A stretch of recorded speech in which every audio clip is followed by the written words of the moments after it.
everybody, and welcome to Blue Jays Today, where we always have something to say about the Toronto Blue Jays. I am your host, Adam Peddle. And I'm your host, Nicholas Playalog. And today, guys, we're asking the question. Fuck, I always do it. We're answering the goddamn question. Will Nate Pearson break out in 2022? That's the one that we're looking at right now. Before we get into it, please make sure to like, subscribe, comment down below what you think about Nate Pearson, and if you want to win a jersey, Fan Duel's the way to do it. Link is in the description. Okay, buddy, I'm upset that we still have to ask. Oh my God. And answer. We've been asking and answering for like the last year and a half since we had this podcast. It's been a minute, dude. Yeah, it's been a minute. I still remember in 2019, I think it was, where we were like... or 2020, because that's when we started. 2020, like before 2020, the season, I know what you're saying. But it's like we were talking about like Nate Pearson's going to be the difference maker here. Yeah, he's got to break out. He's got to break out now. And then obviously that was not the case, and injuries kind of ruined that season for him and COVID and everything. 2020, yeah, only 18 innings pitched. Then in 2021... we were like, oh, okay, this is the year. Here we go. It's about to happen. And then there was injuries, and there was COVID, and there was a bunch of other things. And then he only pitched 15 innings. And now it's 2022 that we're entering into. When this podcast comes out, we're going to be very close to 2022, actually. And it's sick that we're still asking it, but we have to, dude, because you said it. Those innings, man. Dude, they're non-existent. Again, I'll say it again. 18 in 2020 and 15 in 2021. That's not a lot of innings, bro. Not good. And if you accumulate the ERA, 5.18 ERA with a FIP of 6.03. Now, granted, I want to shed some light on these stats because he has gotten gradually better over time. 2020, we can wash that off with a 6 ERA. He had that big blow-up game in Houston, his first debut starting pitching. 2021. Or in 2021, excuse me. And he got blown up when we were so excited about, okay, here we go. Blown up. Yeah. Went down with injury. Had to go through a bunch of rehab. And then he came up in 2021 at the end of the year, around like mid-August or something like that. And he pitched out of the bullpen. Now, granted, he was really good out of the bullpen. Yeah. He pitched 12 and 2/3 innings pitched, 11 games, and an ERA of 2.84, a FIP of 3.72. So actually good with the shorter workload. I think he was great, dude. And a number two that you didn't even bring up in that, 20 strikeouts that he had out of those 12.2 innings. You know, we were kind of told like Nate Pearson is a strikeout dude. And once he got in that bullpen, and it's like you have one inning of work to worry about right now. We saw, I think, the potential of what he could be, what we could see over a 5-inning, over a 6-inning stint. That's not been the case up until this point because injuries, and I do also think, like, it's not just all injuries. There are performance issues. The command is still questionable. We cannot trust everything that he throws, but I do like that we're getting better as time goes on. We're getting slowly better. I want to talk about his command a little bit. Yeah, like I think commanding the fastball is a really big thing for him. And I looked at his Savant page. He's got to command the slider too, because if that is being hung over the center of the heart of the plate, like you look at a giant red spot in the middle of that plate, and hitters are hitting that pitch more than the fastball. So that is what he needs to figure out. But the big thing for me with Nate Pearson, it has to do with this guy's workload and his health. Those two coincide with each other. Yeah, because every time he's worked up his workload to be a starting pitcher, what's happened? He's gotten injured. He's gotten hurt multiple times now. And you need that to be a starting pitcher. And when he went into the bullpen, he didn't have a big workload, and he was fine, and he was healthy. So for me, to kind of get towards more the answer of the question, to find out what's the answer to the question. Will Nate Pearson break out? What do you think is going to happen with this guy? In 2022, first of all, this is what needs to happen. He needs to build up his workload to pitch about 150 innings pitched from the beginning of the year. You know what I mean? To pitch for about a 3.5 ERA. Yeah, I don't you know what think I mean? right That's now. what he needs to do. You're basically saying like you don't think right now he could pitch 150 innings. If we start. That's what I was going to get to. Is like that's the breakout, right? It's 150 innings, 3.5 ERA, and I don't think from going off a year where he pitched 15 innings. It's going to be very hard and challenging for not only the training staff, but also like Pete Walker and Montoya to manage this guy's workload and his health to get him to that point of breakout in the starting rotation. If we're just talking about starting rotation. Yeah, that would be definitely a big jump.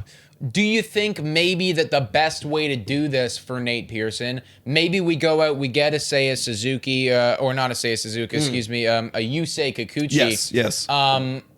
and maybe Stripling does some work in the rotation, maybe whatever. Do you think maybe the best way to help Nate Pearson is to do a 6-man rotation? So then he doesn't need to work as much, and maybe he ends up with a similar slash line ceiling right now of like Carlos Rodon last year. That's interesting, because with a 6-man rotation, you're basically saying like, okay, like, you know, this guy will be starting on a 6th day, right? And maybe that helps out other guys, or maybe it's like he comes in and, you know, fills in a gap or something if you have like a long stretch. For me, I think the best strategy for Nate Pearson, because one, we all want Nate Pearson to be an ace. We all want him to be an ace. That's the end goal, like, guys. Yeah. Bullpen is like, an elite bullpen is like, I guess. Yeah. You know, bad bullpen is definitely not the answer. But if we want him to be an ace, I think what we have to do in 2022 is have him start as an opener. You know, build up his workload, 2-3 innings pitch. Get through the first time through the lineup. Yeah. Then go out. So maybe you could do that on 6th day when there's a long stretch, or maybe there's some injuries.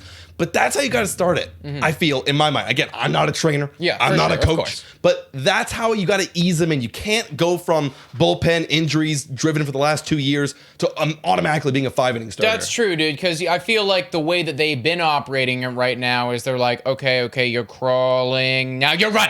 Now you're running. You're sprinting now. Go, sprint! Yeah. You know, whereas like maybe instead of doing that, we got to go, okay, you're crawling, now you're walking, now you're jogging, now you're running. Exactly. You know, and it's like, and really just slowly make our transition there. So I guess with that being said, and you know, like my answer too is, I don't know if we're going to see the full breakout here in 2022. I don't know if he's going to do a whole Alek Manoah sort of thing where it's like, boom, we're on the scene, we're ready to go, we're striking people out, we're K-ing the Yankees, we're putting up zeros. Like, I don't know if we're going to see that. But I do think, you know, like a good next step could happen in the Nate Pearson eventual breakout to get to that point where we can throw 6 innings consistently and put up a bunch of zeros, put up a bunch of strikeouts. And I do like what you're saying, you know, maybe start him as an opener or maybe throw him in that bullpen for a little while, see what he can do. We also got to factor in as well, last year, he basically, well, pretty much exclusively, except for about 3.5% of the time, threw 2 pitches. That's not going to fly if you're pitching 6 innings. You know what I mean? Yeah, like, he needs to work on those. You're going to need to develop. He wants to get that change up going. It's like, if you want to get that going, dude, like you got to develop it and get it going, right? If you do want to be a 6-inning starter, right? Because just a fastball and a slider is not going to cut it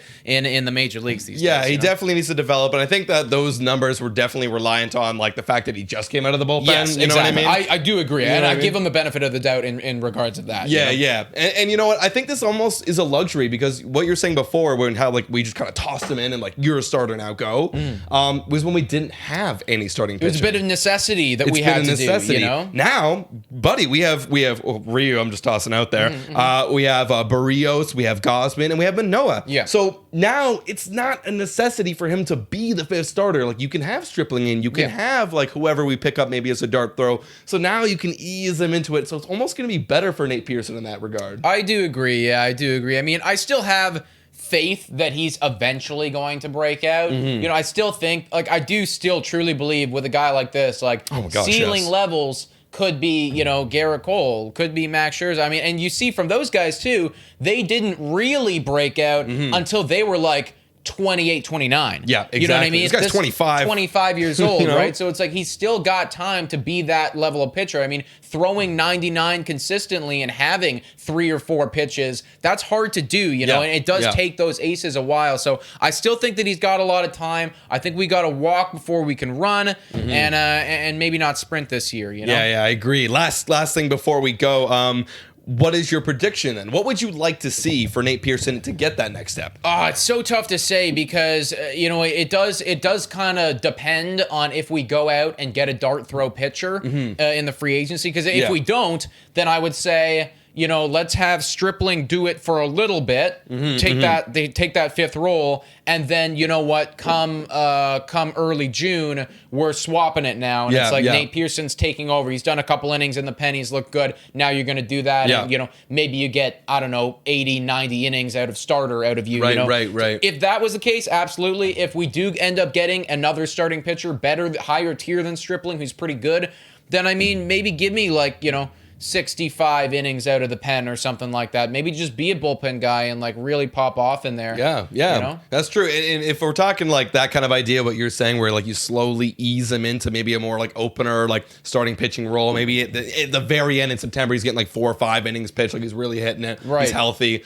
My mind, I'd be like 90 innings because he kind of slowly ramp up. 90 innings with like a high 3. A high 3. Yeah, I mean, I haven't even touched on the ERA, but like not 4, not 5, like below that. Because I think definitely below that, especially if you're only going one time through the lineup, like we all see what the Rays do, you have better success one time through the lineup, and your ERA is much better. So I'd want like a mid to high 3s if that's the way we were gonna go with Nate Pearson. Yeah, I agree, dude. Guys, comment down below what you think Nate Pearson's gonna do this year. I feel like he's so polarizing right now. He's kind of in the same boat as a Biggio, where it's like all the potential in the world. He was so heralded when he came up, and we haven't seen the full thing yet, but it's there. Just a little bit of work needs to be done. But comment down below your thoughts, please. Guys, you can also check us out on Spotify, Google Podcasts, Anchor, Radio Public, and Breaker. Also, please make sure to like, comment, subscribe if you enjoyed this video. Also, Fan Duel, link in description. Sign up and play some games. If you play a game, you'll be entered into a jersey contest. All the details of that is in the description, so be sure to enter. We're doing our giveaway very, very soon. And as well, guys, become a Patreon. It's $3 a month, and you can come onto our show and shout out and thank you to all of these Patreons for continuously